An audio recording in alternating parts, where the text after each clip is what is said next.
Morning, my friend from Philadelphia. How are you? What's going on? Skip Bayless, I have a question. Oh, boy. What the hell is that shirt that you're wearing?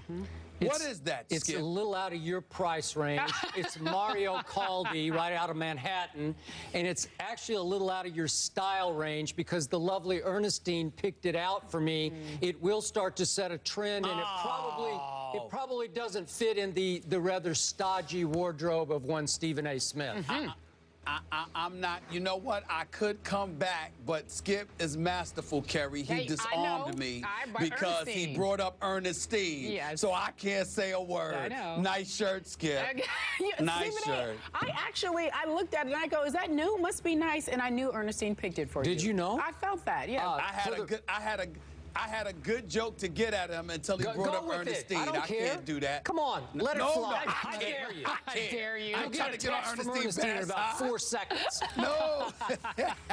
He's afraid of Ernestine. The only woman he's afraid of. All right, guys, look, let's stay focused. Coming up on the show. I'm afraid of her, too. We discussed the Dodgers ace Clayton Kershaw with a no-hitter. Impressive or not so much. Plus, is Greg Popovich the greatest coach ever? Ever. High praise coming from a legend about the Spurs head coach. We'll debate that. But before we get to those topics, gentlemen, I must let our viewers know, our fans know, that today is our last day on the show before we go on vacation for a couple of weeks.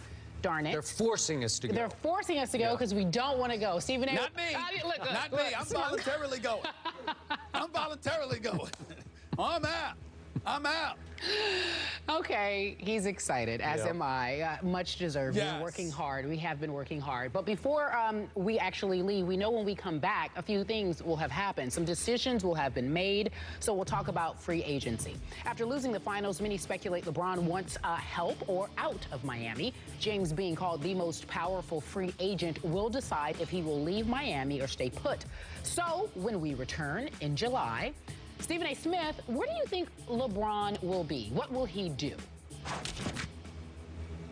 Well, obviously, the caveat that needs to be thrown out there is that between now and that period, over the next couple of weeks, anything can happen in terms of deals that could be made to facilitate a transaction on the part of Miami, New York, or anybody else. But in light of the fact that I don't anticipate that really being able to happen, I'm going to say that LeBron James will remain with the Miami Heat. I think that Cleveland is not a franchise that can be ignored simply because of LeBron's desire, his family's willingness to go home if indeed he decided to do that. I think it's something that they would embrace. But the Miami Heat are a first-class organization. They find a way to get things done. I don't anticipate that D. Wade is going to go anywhere despite all the things that have been said. And I think that when you look at it from that perspective, the fact that I have faith in Pat Riley and Mickey Arison and what they do as an organization, that Eric Spoelstra is just a bright young coach who will only get better and better and better.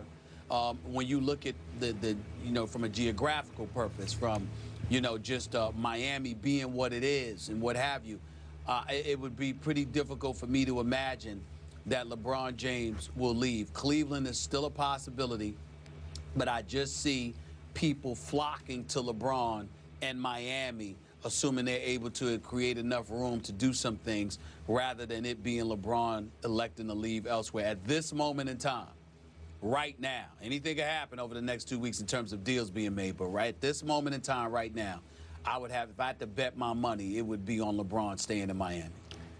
Before I answer this question, I must say, I am fascinated to hear what we hear from Pat Riley in his State of the Union coming up at 11 a.m. today, Eastern Time, and we will be reacting on this show to what he says or doesn't say, especially about Dwayne Wade.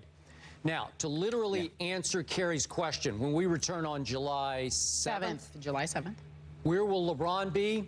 I think he will still be in a state of flux.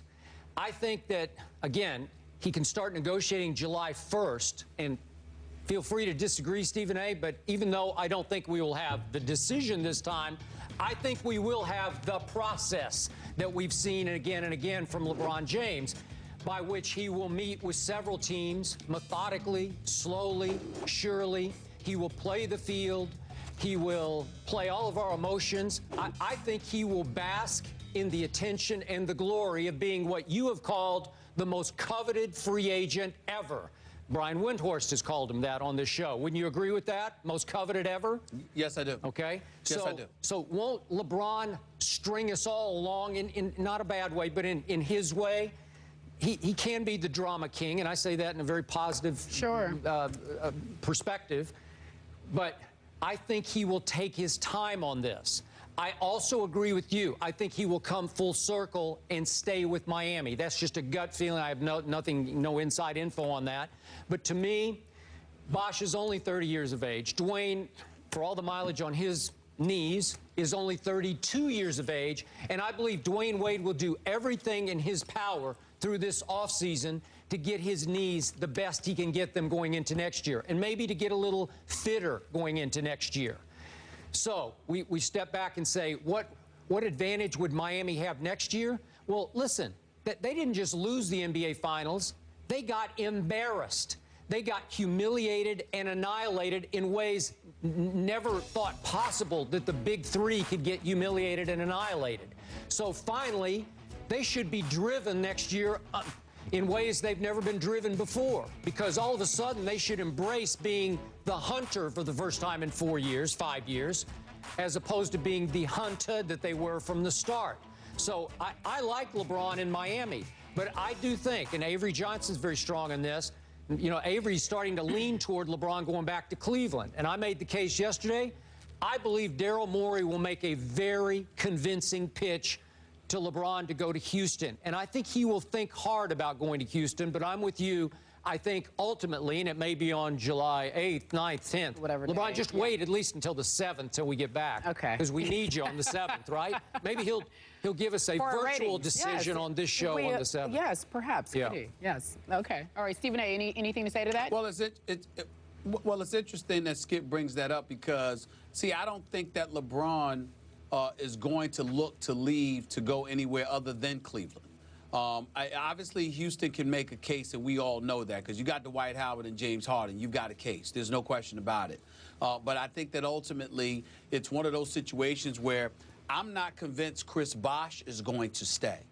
I think that Chris Bosh, even though he's going to be owed $40 million if he opts in, I think it's entirely possible that Chris Bosh, he could go out there and get another $80, $90 million deal, whether it's from L.A. or somebody else, even a Houston, for crying out loud. Think about Chris Bosh in Houston with Dwight Howard. Yeah. Just pay attention to something like that and what he could do. You got Houston, you got Dallas, because that's where he's from, and what they can do, because they owe Dirk Nowitzki some help. Rick Carlisle is an exceptional coach. He knows what he's doing, but he did a lot with what he has. They could use, you know, somebody of Bosh's experience and talent to pair with a Dirk Nowitzki. Now, that's not the most muscular front line or the most fiercest front line, but at the same time, they could be highly productive on the offensive end of the floor because they could put the ball in the hole. I wouldn't rule out the possibility of Chris Bosh leaving. If Chris Bosh leaving, that creates space. If it creates space, that's space that they could use to bring on somebody else, marquee, which would be even more attractive for LeBron James to want to stay. And I think one of the things that Dwayne Wade has learned, and if he hasn't learned yet, he needs to learn this, is that guess what? Rather than come 2 games, miss another game or whatever the case, get that knee operated on and miss the first half of the season. Be out from now until January, February, or whatever the case may be, because it's really about the long haul for him.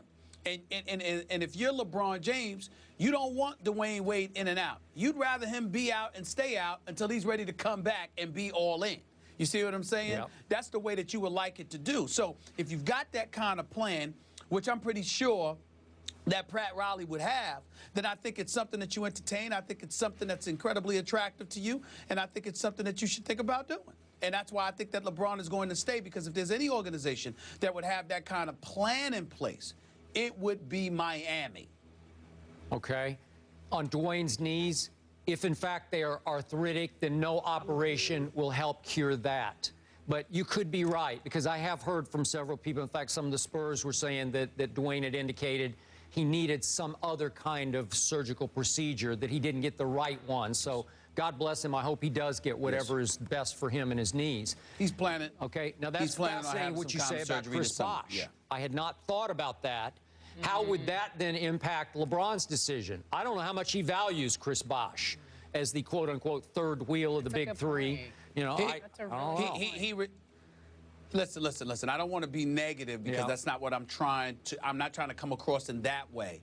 But it is clear that the relationship that LeBron James has with Dwayne Wade is different than the relationship he has with Chris Bosh. And that's not to say he doesn't like Chris Bosh, that he doesn't enjoy him as a teammate, that he hasn't befriended him. I'm not trying to imply anything of the sort. I'm simply saying that there's a different level to the relationship that he has with Dwayne Wade that he has with Chris Bosh. And as a result of that, it's not a matter of wanting Chris Bosh to leave or whatever the case may be.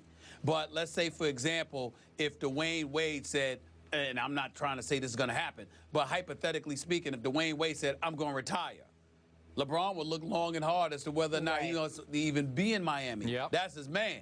If Chris Bosh leaves, my man, I wish you well. Nothing but love for you, bro. Make it happen. Go make that money. You see, it's a difference. Thought on that. It's a difference. I read, and I think it was the Miami Herald, that Birdman, Chris Anderson, says he's going to go elsewhere. So if they did hypothetically lose Bosh and Chris Anderson, this was one of the worst rebounding good teams we've ever seen. Man, they would be so small. They would have to really find out. Not at all.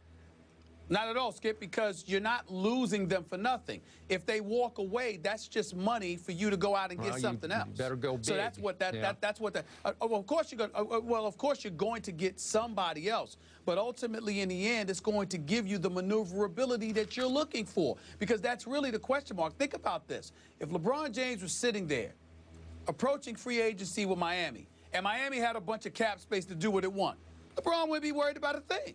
Because you know people are going to want to come to Miami, and you know people would love to play for him, with him. It's just a matter of whether or not you're Miami and you could do it without digging into everybody else's pockets, asking them to take pay cuts. That's the trepidation here. That's what all the controversy is about. Stephen A., you bring up a good point. You said even if LeBron stays, the big three may or may not stay intact. Thanks for bringing that to our attention. LeBron and the rest of the Heat, the big three, have until June 29th, obviously, to make that decision to opt out. Let's move on and talk about Carmelo Anthony. Reportedly,